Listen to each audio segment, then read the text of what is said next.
অবশ্যই উঠবে। আমি তো এই আশাবাদ করেই গ্যালারিতে আজকে ঢুকবো রংপুরে খেলা উপভোগ করার জন্য, যে ইনশাল্লাহ কাপ ইনশাল্লাহ নেবই, রংপুর এবার নেবে ইনশাল্লাহ কাপ। ইনশাল্লাহ আজকে আগের বার ছিলাম 8-8, এবার হবো 9-9।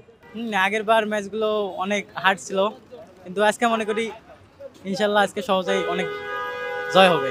রংপুরকে ভালোবাসি দিয়ে এখানে আসা, বুঝেন না, যে আজকে ইনশাল্লাহ রংপুর জিতবে। রংপুর রাইডার্সের ম্যাচ আমরা দেখতে যাচ্ছি, উপভোগ করতে যাচ্ছি। আশা করি আজকের ম্যাচটা অনেক ভালো হবে, যদিও রাজশাহী রংপুরের সাথে ফাইট দিতে পারবে না, কেননা রংপুর এখন পর্যন্ত আনবিটেন এই বিপিএল এর মধ্যে। দেখা যাক আজকে কি হয়। অবশ্যই পাবে 100-100, কারণ তারা বিগত 8 ম্যাচ জিতছে, এই ম্যাচও জিতবে ইনশাল্লাহ। আর আমাদের একটি দাবি আছে, যেন রংপুরিতে আমরা খেলা দেখতে পারি, এত দূর যেন না আসতে হয়। এই জন্য আমাদের রংপুরে একটা স্টেডিয়াম দরকার, এবং আজকে রংপুর জিতবে, অবশ্যই জিতবে। যেহেতু 8 ম্যাচ ধরে তারা জিতছে, এই ম্যাচও জিতবে ইনশাল্লাহ।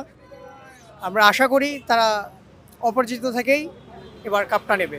আসলে বলতে কি, এখন আমাদের রংপুর যেহেতু এবারে রেকর্ড করছে, কারণ এরকম ম্যাচ কোনো সময় হয়নি, এবারে রেকর্ড করছে, টানা 8টা ম্যাচ জিতেছে। আসলে আমরা রংপুরের সাপোর্টার, অনেক ভালো লাগছে, কারণ আমাদের এবারে প্রথমবার রেকর্ড করছে, টানা 8টা ম্যাচ জিতেছে। আসলে অনেক খুশি আমরা। আজকে আশা করি আজকেও জিতবে আমাদের রংপুর রাইডার্স, কারণ আজকে আমরা অনেক দূর থেকে এসেছি খেলা দেখার জন্য। আশা করি